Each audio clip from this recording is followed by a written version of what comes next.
Las opciones que tenemos, pues, respecto a la economía panameña, podrían sintetizarse en dos: no hacer nada y contemplar la agudización de los problemas económicos del país, o afrontar la modernización de la economía, de que habrá que darle atención cuidadosa al tema de la reestructuración de las empresas de servicios públicos.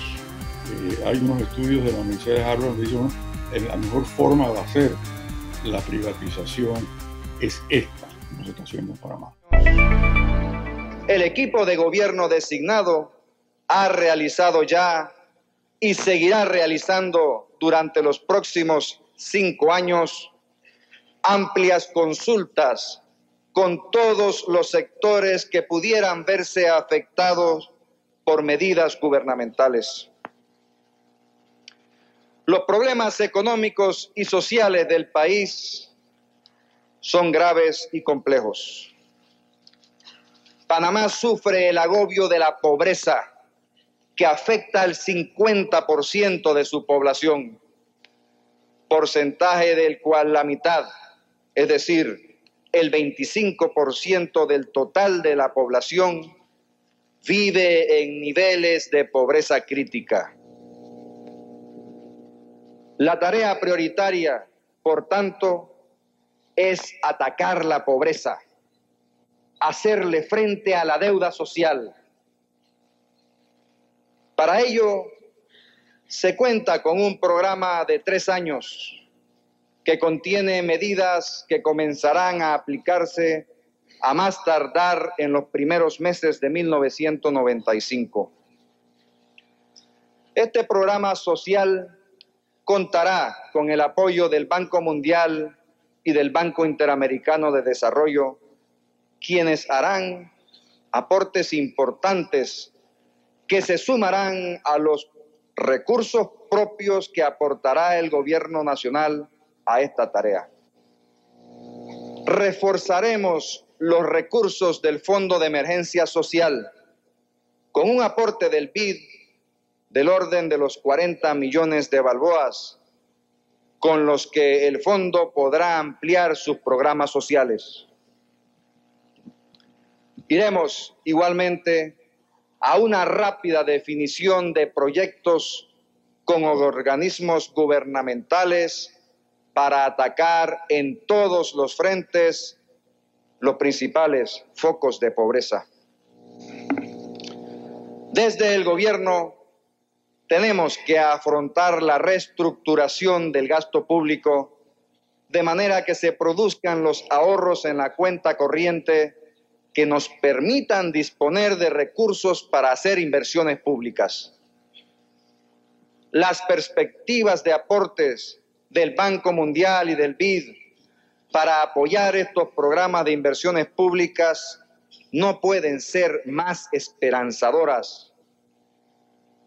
Todo esfuerzo de modernización para hacer eficiente y productiva la economía panameña y atractiva para las inversiones privadas que tanto se necesitan para crear puestos de trabajo, pasa por el reconocimiento de que habrá que darle atención cuidadosa al tema de la reestructuración de las empresas de servicios públicos.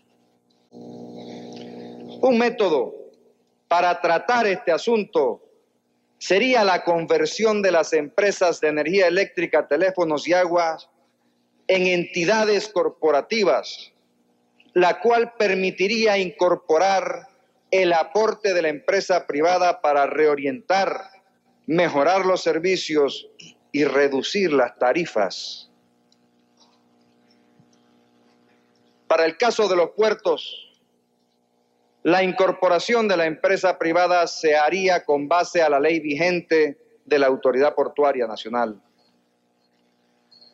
Las opciones que tenemos, pues, respecto a la economía panameña, podrían sintetizarse en dos: no hacer nada y contemplar la agudización de los problemas económicos del país, con su secuela de desempleo y pobreza, o afrontar la modernización de la economía, hacerla eficiente, competitiva para atraer inversiones como vía eficaz para crear empleos, para crear riquezas.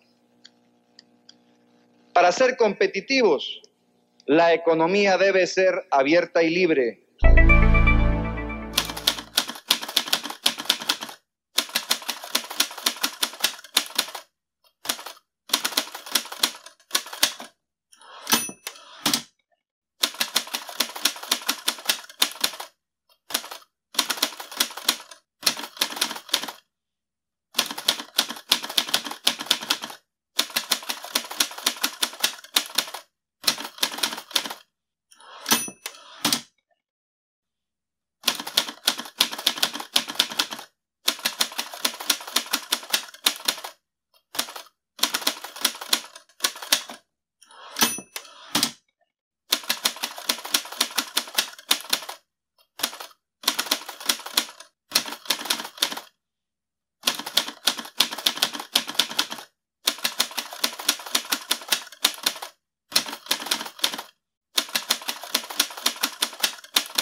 El planteamiento inicial, sobre todo de los que estábamos en el gabinete a nivel técnico, que ahí participaron principalmente el ministro de Hacienda, porque en aquella época toda la función económica y fiscal estaba dividida entre planificación y Hacienda.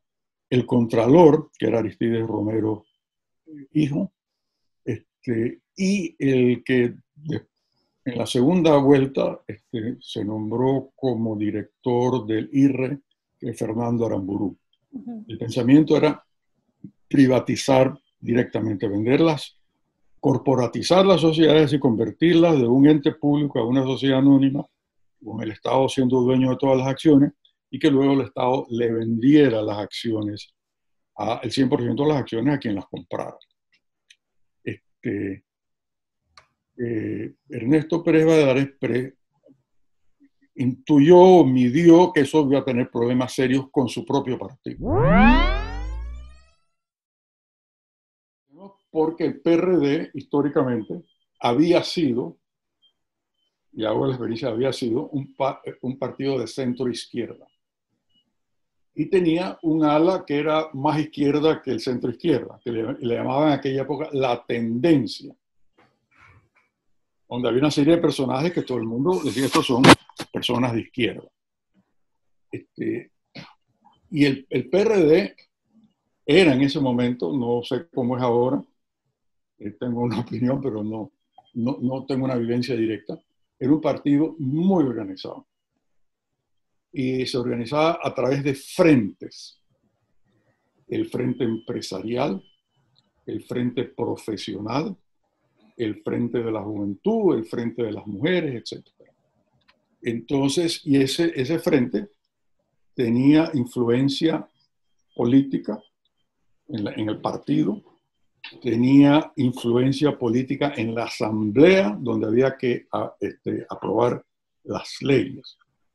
Entonces, cada vez que teníamos uno de estos proyectos, los proyectos de privatización, los proyectos de la reforma al Código de Trabajo, la rebaja arancelaria, la ley antimonopolios, esto le apretaba el pie a alguno de estos frentes.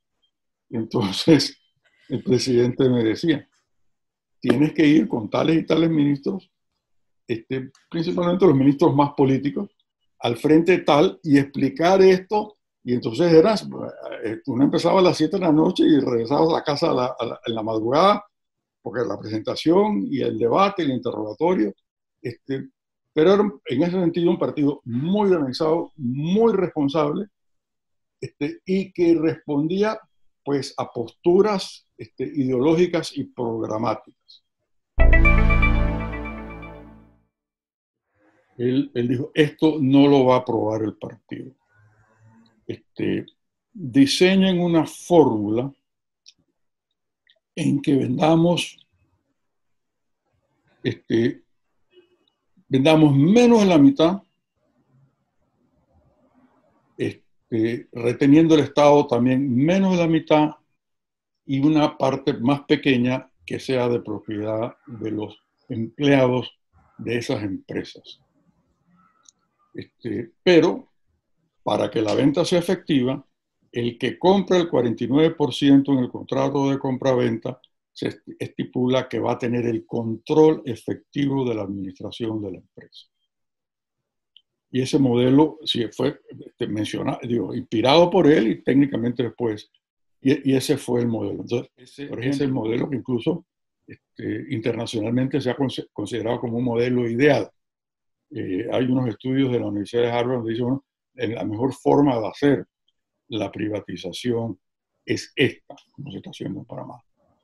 En el caso de la telefonía, el antiguo Intel, que se convirtió en Intel SA, el 49% se le vendió originalmente a Cable & Wireless, que tenía el poder de administración. Los empleados tenían el 1%, el otro el medio por ciento y el otro 49% lo tenía el Estado, y se ha manejado como una empresa conjunta, donde están representantes de los accionistas privados, los representantes del gobierno y de... Ese fue el modelo que se utilizó para esto.